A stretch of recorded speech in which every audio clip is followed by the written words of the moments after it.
Okay, good morning. So we'll start today with our yin class, working from the upper body, going down to the lower body. So we'll stay in the upper body to start and then just kind of work our way down the body. We'll also start on our stomach. So as you come down to your mat, you'll lie down flat or whatever, you don't have to use your mat if you don't want to.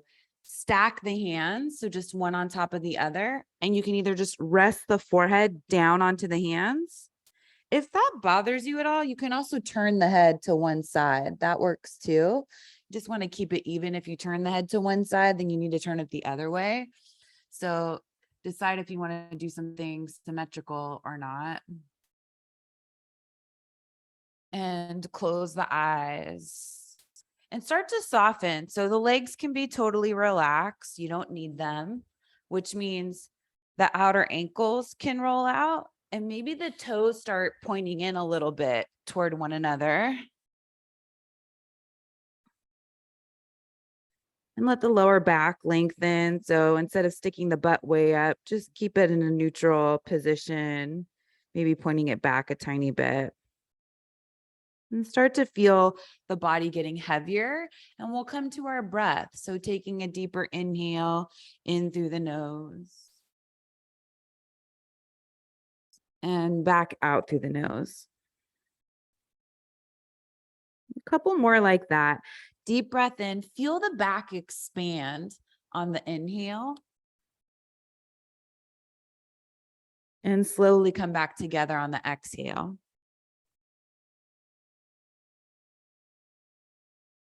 One more together like that. Breathe in.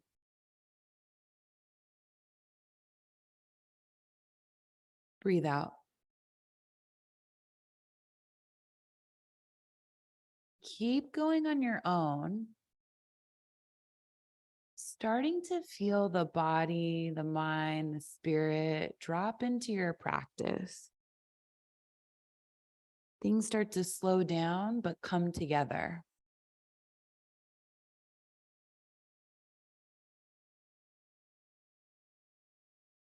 All from spending time in stillness in one place and just focusing on our breath. Our most powerful tool, breath control. If we can control our breath, we can control the mind. So anytime the mind starts to feel like it's wandering away or driving our actions, and we just come back to the breath, collect ourselves.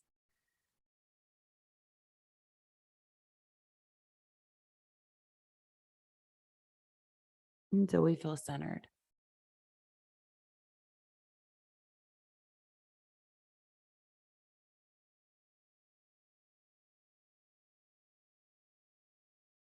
So even though you're lying down on your stomach, you're in a subtle back bend.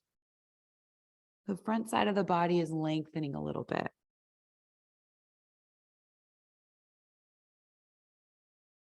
And this pose is also a good alternative to child's pose if that ever is not available.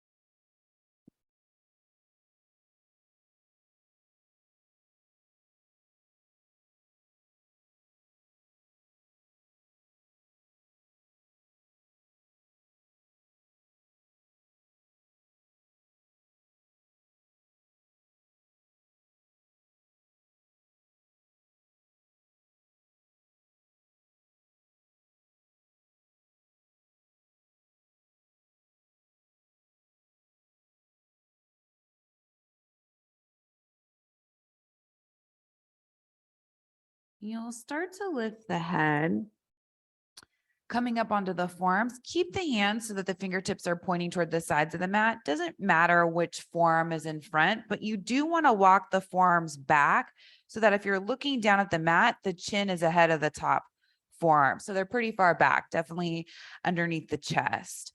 And then from here, we'll start to get into the shoulders a little bit. And remember in yin, we don't go all the way into a pose. We just go part of the way. So you'll start to walk the hands away from you and the arms will begin to cross. Keep it gentle. So know where your edge is, stay away from it. And then maybe you start to close the eyes. Once you find a place where there's still some room and you can close the eyes, let the head and the neck go. So we'll all be really different in this pose. We're getting into the shoulders, making some space across the shoulder blades. And sometimes this can be a really tight area of the body. So you definitely want to breathe into it.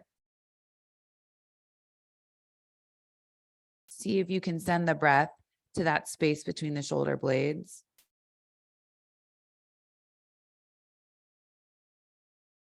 Give the body time to adjust to the pose.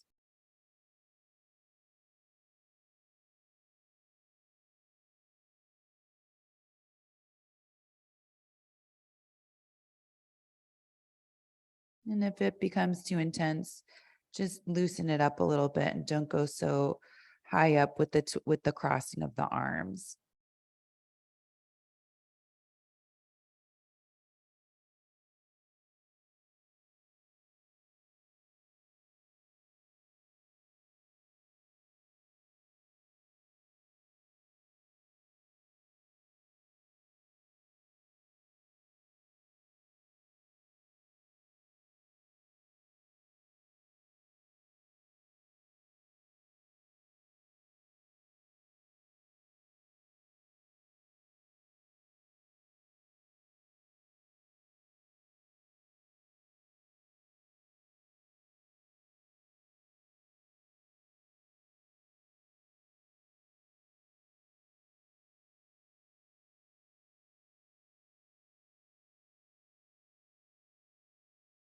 As you continue to breathe, you're using the breath to encourage the body to make all the shifts and changes it needs to make.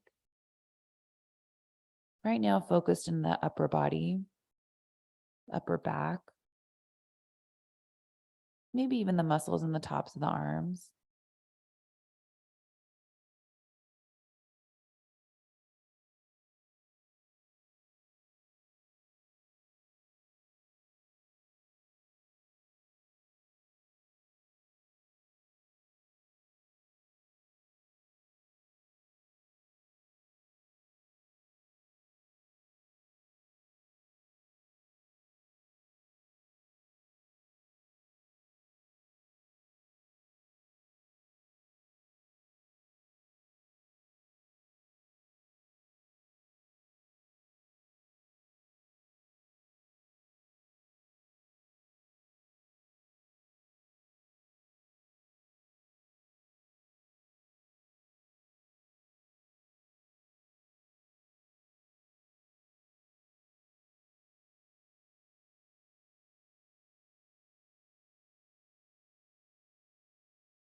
And we'll start to lift the head up.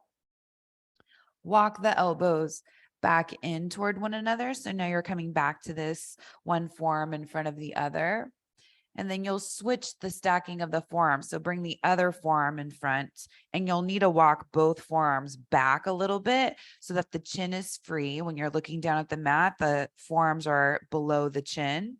And then from here, this is a different side. So you may be in a different place with it. Slowly start to walk the hands away from one another, staying away from your edge. Be gentle. Find a gentle place where you can be.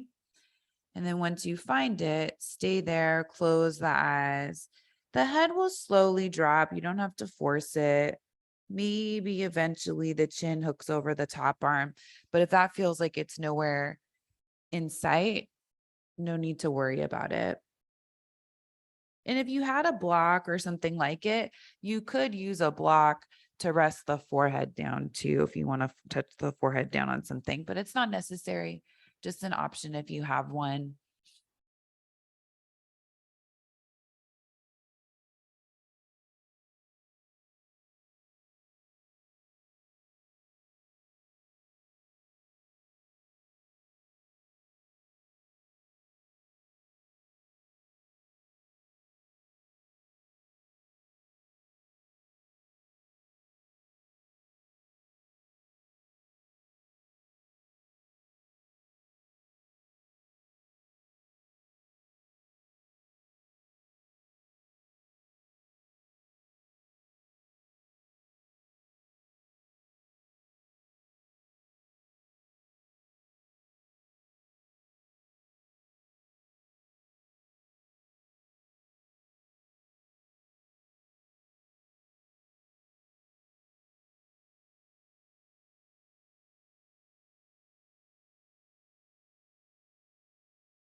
Keep the breath smooth in and out through the nose, up and down the back of the throat.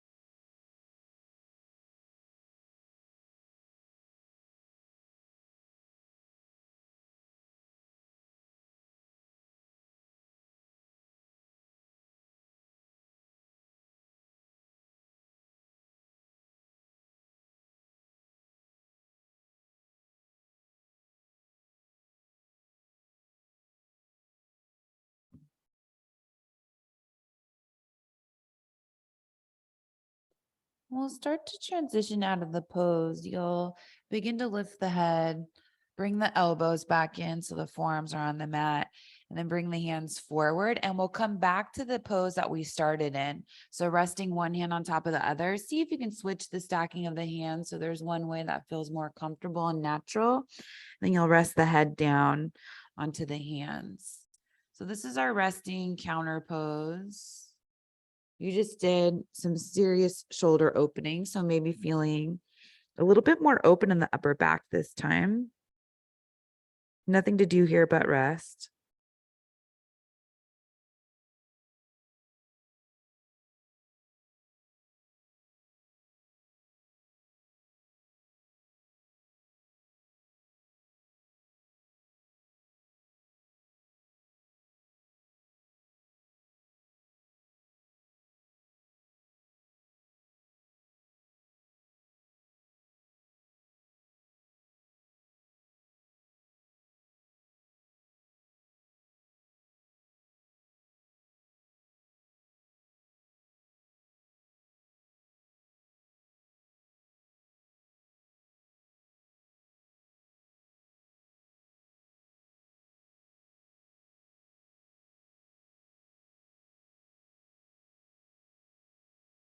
You'll start to lift the head up.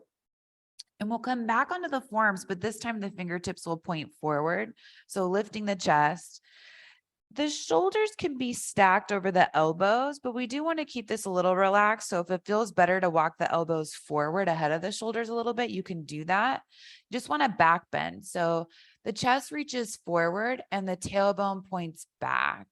You want a little bit of pressure in the feet. So pressing down into the tops of the feet a tiny bit. So 10%, just so that the toes point straight back. And then you look down the bridge of the nose to keep the neck long. And then from here, you can start to close the eyes. Maybe the head comes down a little bit, but just keep reaching the chest forward at the same time. Belly softly hugs in toward the body, so it's not pushing down into the mat. That helps you protect the lower back. Tailbone continues to reach back toward the heels, just so you get that nice alignment in the lower back and the hips. So this is Sphinx pose. We'll be here for a little bit. Just focus on your breath. If ever you need a break from your Sphinx pose, you come back to the pose that we were in before, stacking the hands and resting the head. That's your resting position. And then you just come back into Sphinx pose whenever you feel ready. So don't feel obligated to stay in anything if your body's telling you it's not a good idea.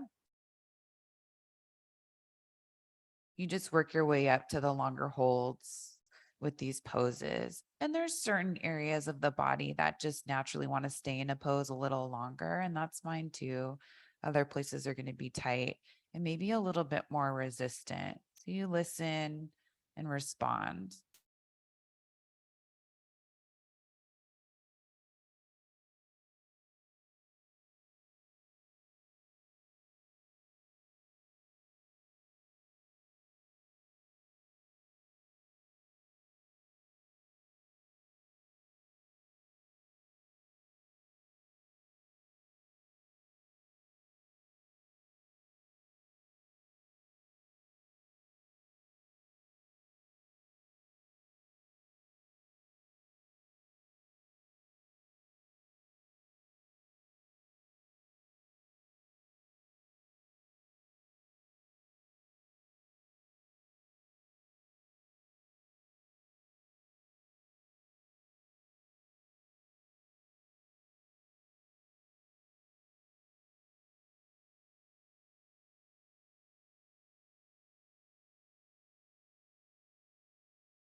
And we'll start to come back down to our resting pose, stacking the hands, coming back to your regular stacking of the hands. Let the forehead come down. Rest here. Sphinx is a pretty big pose, especially in yin. So take the time to rest, let that all go.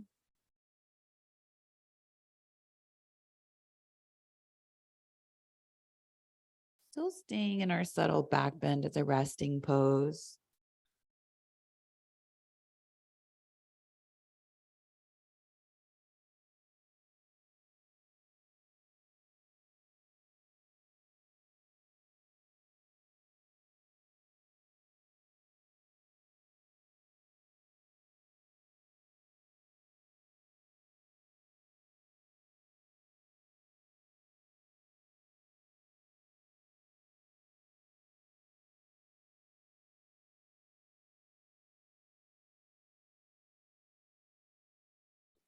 You'll start to lift the head. We'll make our way onto hands and knees. Take your time getting there.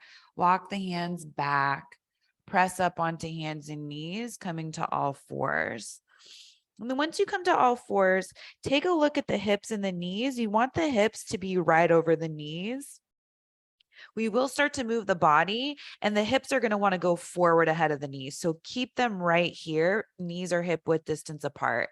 And then bring the elbows and the forearms down to the mat. Hips still over the knees. Hug the belly in a little bit. That's what gives you some protection for the lower back.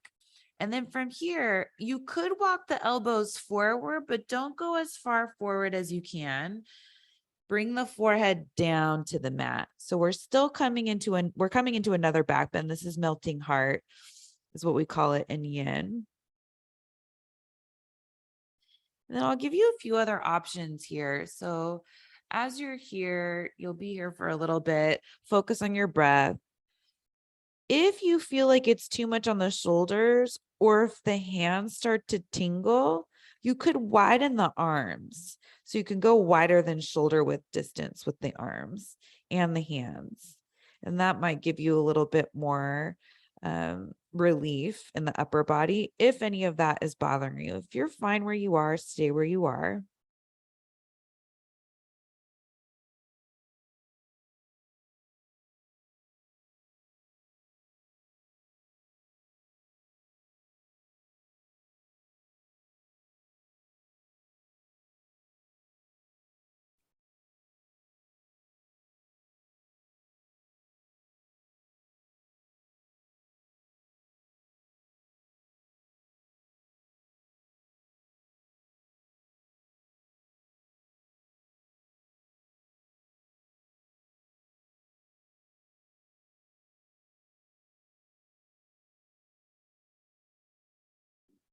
So we came into a gentle version of this melting heart pose. If you feel like you're starting to create more space and you want a little bit more, you could walk the elbows a little farther forward, still staying away from your edge.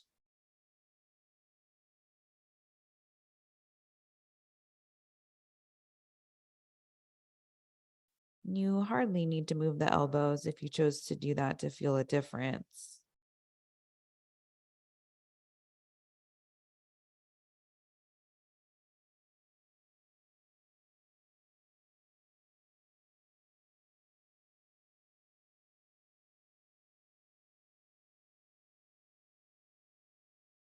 What's nice about this pose, with everything touching the mat, anchoring you down, tops of the feet, knees, elbows, forearms, and hands, in the forehead, it almost feels like someone's pulling your arms forward, giving you a nice stretch.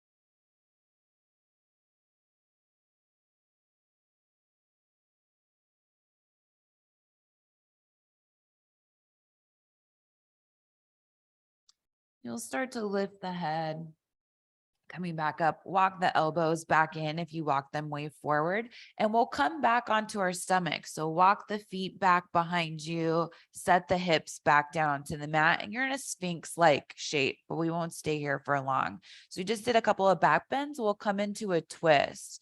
So you'll bring the left knee out to the left, probably in line with the hip. Inner edge of that foot is down on the ground. And then from here, turn the right hand in so it's pointing toward the side of the mat. Reach that right arm through underneath you, palm comes up. And this left arm rolls open and back, coming into a twist, but you're staying away from your edge. So maybe the arms just go out wide. That left knee can come away from the mat so that you get the shoulders down toward the mat and you're in your twist. But notice where the right hip is. You want to be on the side of that right hip. So if you feel like it's not right underneath you, just lift yourself until you can get on the side of the hip, close the eyes, spread the arms out wide, spend some time in the twist. And if it's too much of a twist, you just come closer to the mat so you don't have to twist as far.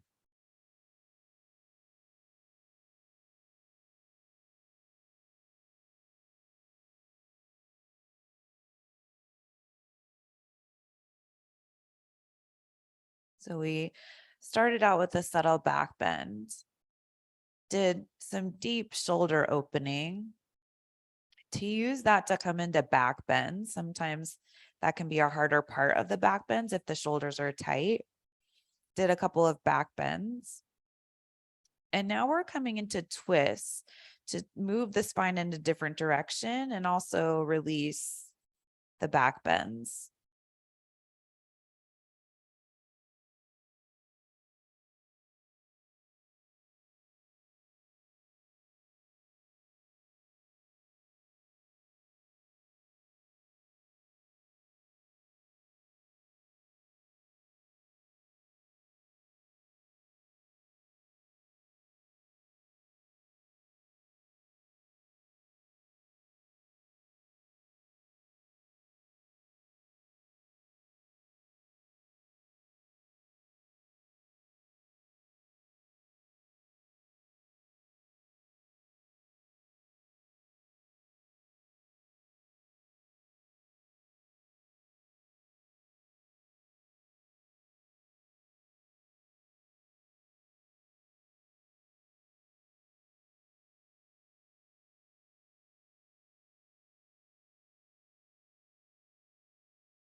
And we'll start to bring this left arm over to the right arm. So you're coming back to lying on your side.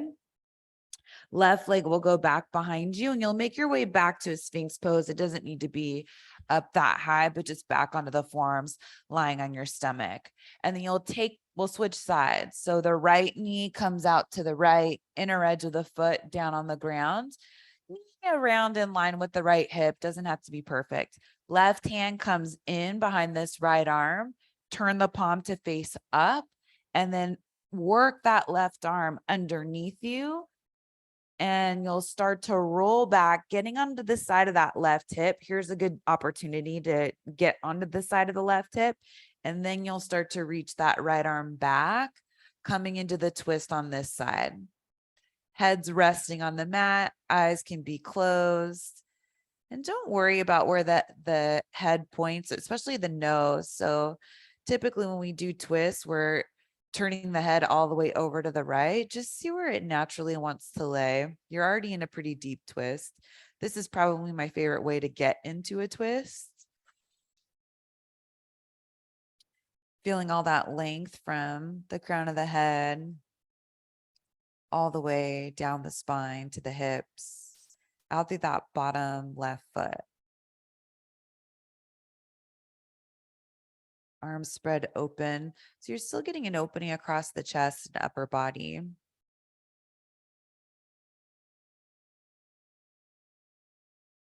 And with the shoulder opening we did at the beginning, maybe feeling more width between the hands.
You'll start to wiggle the right fingers, figuring out where that hand is in space. Bring the right arm all the way over on top of the left arm. So you're lying on your left side. Right leg goes back behind you and you come back onto your stomach with the forearms underneath you. And then from here, we'll come back to tabletop. So one hand at a time, press yourself up to hands and knees. We'll do a few rounds of cat-cow breath just to get some movement. So once you get the shoulders over the wrists and hips over the knees, on an inhale, reach the heart forward. And on the exhale, round the whole spine. Rounding the spine should feel pretty good at this point. And keep going at your own pace, nice and slow. Maybe the eyes are closed.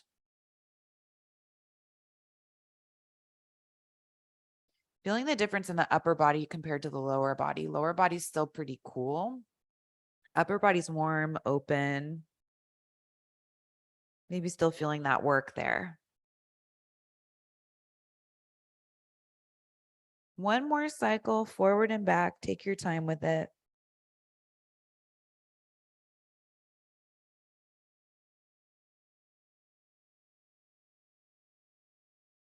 And then you'll come back to a neutral spine. Bring the big toes together and the knees apart. So like child's pose, but we'll take the knees wider than child's pose. So go pretty wide, keep the big toes together. This one's called tadpole.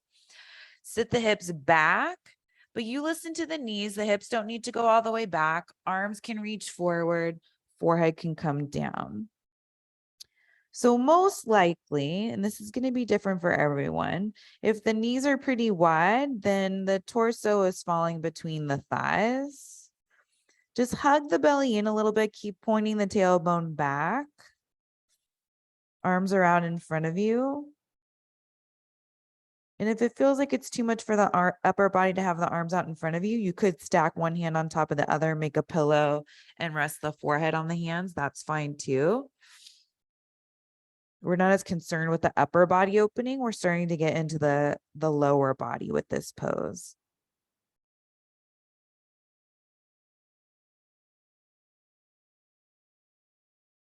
And if this shape isn't working for whatever reason, you could come to seated with the soles of the feet together and the knees wide. So butterfly.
You'll start to feel how the hips get closer to the heels just naturally on their own.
We'll start to come back up. So lifting the head, coming back to hands and knees, walk the hands in, separate the feet, and you can bring the knees back to hip width distance.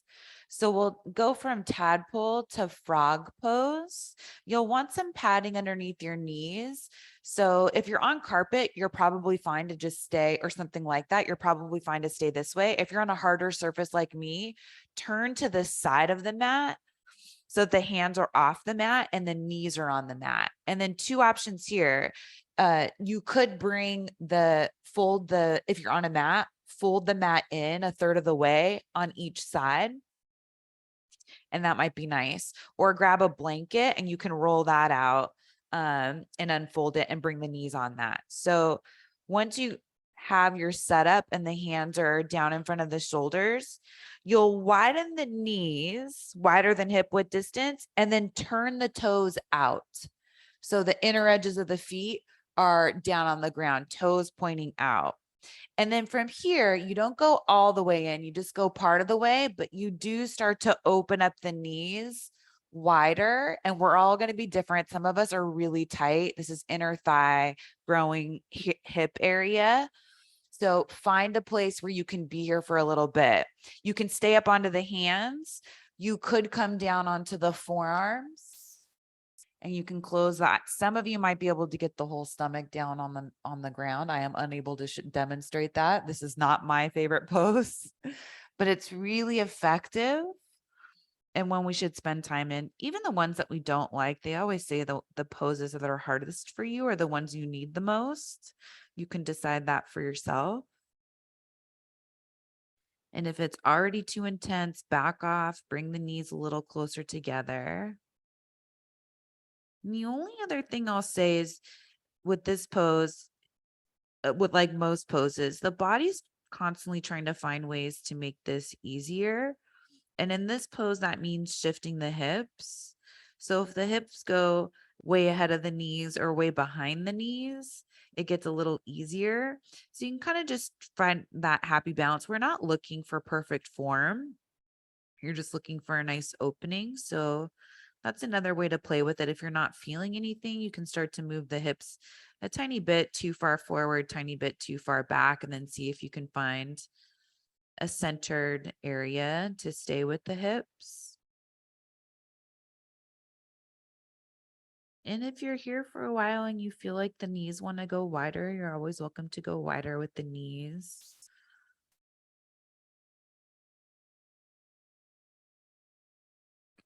But with yin, we're always looking for less effort so that we can stay in the pose longer and experience it with ease.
And you'll start to lift the head, the upper body.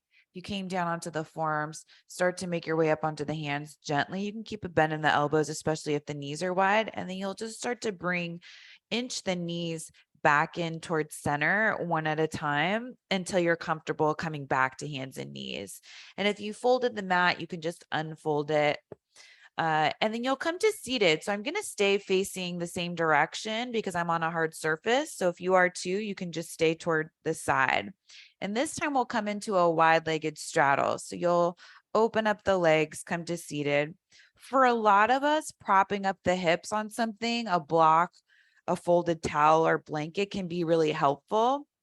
And I'll show you from the side. The reason why is for a lot of us, when we sit this way, there's a lot of rounding in the lower back, and that's not really as productive in this pose. So if you feel like that's happening, if you prop yourself up, even on the tiniest thing, whatever you have, the blanket, the block, you're it's way easier to sit up taller and keep that space straight. So if you don't have anything, it's fine. Maybe next time grab something and that's fine. So I'm sitting this way so I can keep my heels on the mat instead of a hard surface. It makes the pose a little bit more comfortable.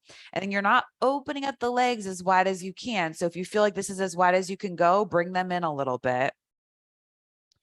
And then it's up to you. So you can stay right here and sit up tall, close the eyes and breathe. This is a nice hip opening.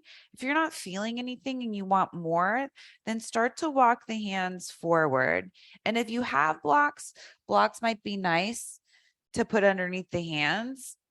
If you don't, it's not a big deal. You could also just rest the forearms on the blocks, kind of like arm rests.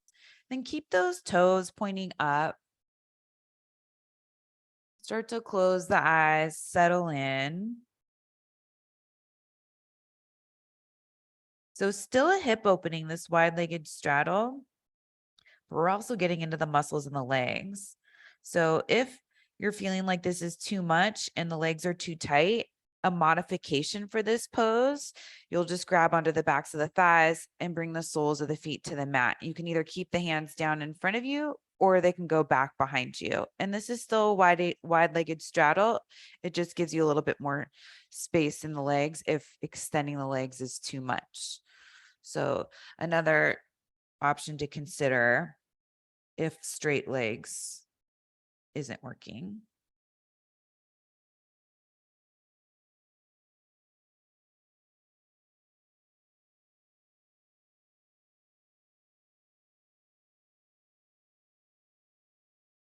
And that's what's nice about having a guided practice is learning what those modifications are. And while you may not need them today, there might be a day where you do need them. So they're good to pay attention to.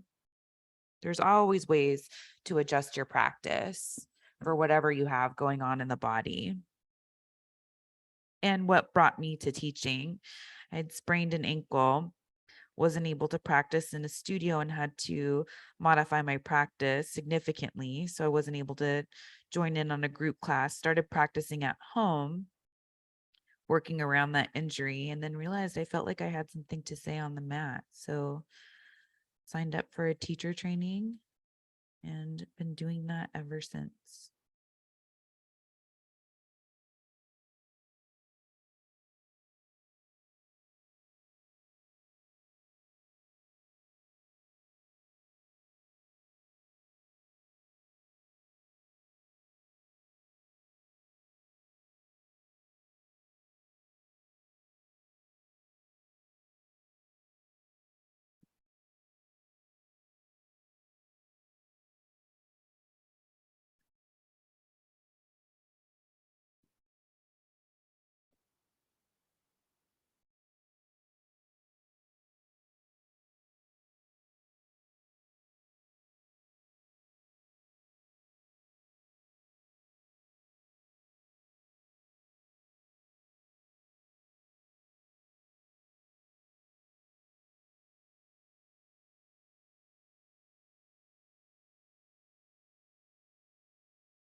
We'll slowly start to transition out of the pose. So you'll lift the head and the chest, walk the hands back in. If you have any props in front of you, just set them off to the side. And if you're seated on something, you can stay seated for the next pose on whatever's underneath you. So once you get the head underneath or head over the hips, grab onto the backs of the thighs to bring the legs closer together, and you'll bring the soles of the feet together and the knees wide. So a lot of opening on the inner thighs today. Grab onto the ankles, sit up tall, close the eyes. See how this feels. So hug the femurs in toward the hip socket so the knees can come down toward the mat. And if you have any knee trauma, it's a good idea to put a block or something underneath the knees for support. If you don't and it feels fine, you can just stay here. Another option, you can start to hinge forward, reaching forward with the chest. Elbows can flare out. You can grab the feet if they're right there. And this is putting more weight on the hip opening. So you should feel like when you hinge forward, that the inner thighs get a little bit more length in a good way. If it's too much, then just come back to seated. And the hip opening starts to press into a deeper position.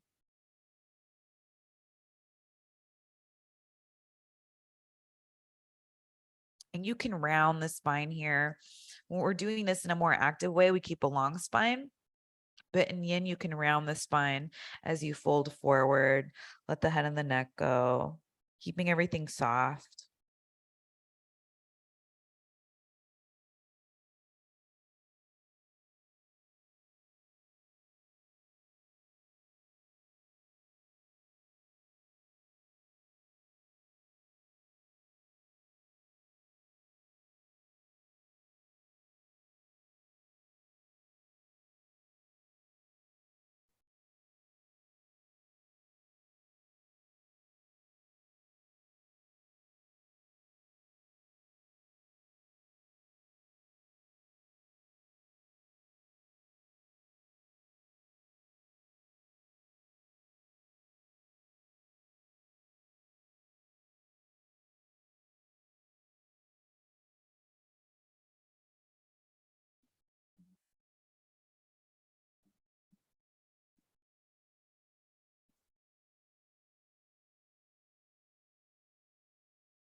You'll start to come back up, bringing the head up, and you'll use the hands to the outer knees to bring the knees back together. So that keeps the body cool when you use the hands to bring the legs back together. If you're facing the side, it's time to turn to face forward. If you're already facing forward, stay there. And you'll extend the legs out in front of you as you come to seated. I like to press myself up a little bit, lift the hips, and then set them back down. It just gives you better alignment in the spine. And then from here, you'll reach the arms all the way up and fold down over the legs. So it's an easy pose. You're not stretching, trying to reach for the feet. You're letting the spine round. Hands come down to the mat. If they easily touch the mat, turn the palms to face up so you're really not reaching for anything. Let the head and the neck go. Keep it soft and easy. So don't feel like you need to bring the head as close as you can down to the legs. Close the eyes.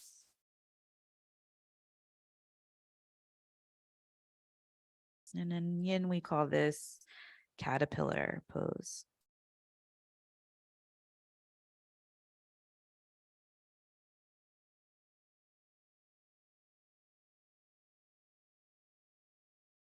Really nice way to open up the whole back side of the body. It's done a lot of work with all those back bends.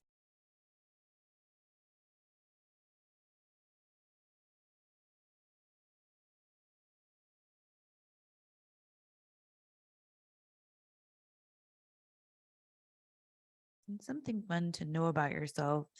Typically, we're more open in either the front side of the body or the back side of the body. So if you're more open in the back side of the body, you prefer a forward fold over a back bend. And if the front side of the body is more open, you prefer back bends over forward folds.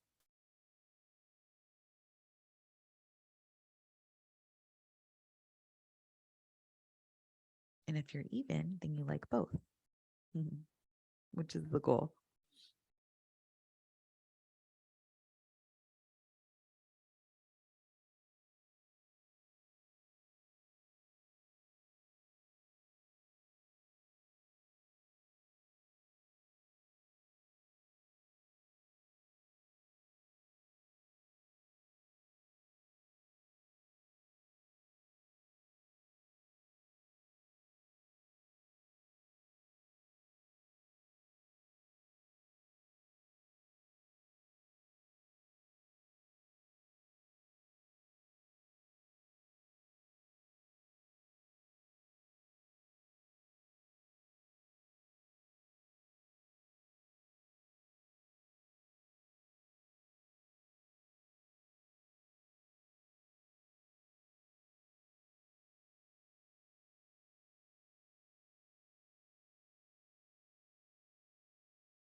We'll start to make our way back up to seated, coming into our final pose. So either Shavasana on your back, or you could come to a seated meditation, whichever one sounds better. If you want to come on down to your back, just lie down, make yourself comfortable. Maybe have something to cover the eyes too. If you're coming into a seated meditation, find your seat, however you're most comfortable, being still. And wherever you are, taking a deeper breath in through the nose, exhaling out of the mouth, dropping back into stillness.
If you're in your seated meditation, stay there. I'll bring everyone out of Shavasana and have them join you in a moment. If you're on your back in Shavasana, start to find some movements in the fingers and the toes, wiggling them around. And then stretch the arms overhead. Find a big stretch. And start to walk the feet in, bending the legs. Rolling over onto your right side, cradling the head and the arm, keeping the eyes closed. Using the left hand, press yourself up to your easy cross-legged seat or whatever your meditation seat is. Eyes stay closed if you can, sitting up as tall as you can. Bringing the hands together in front of you. Maintaining the lift of the chest as we all bow the head, taking a moment to ourselves to honor and acknowledge your heart and your spirit, as well as everyone around you. Bring the head back up, blink open the eyes. Namaste.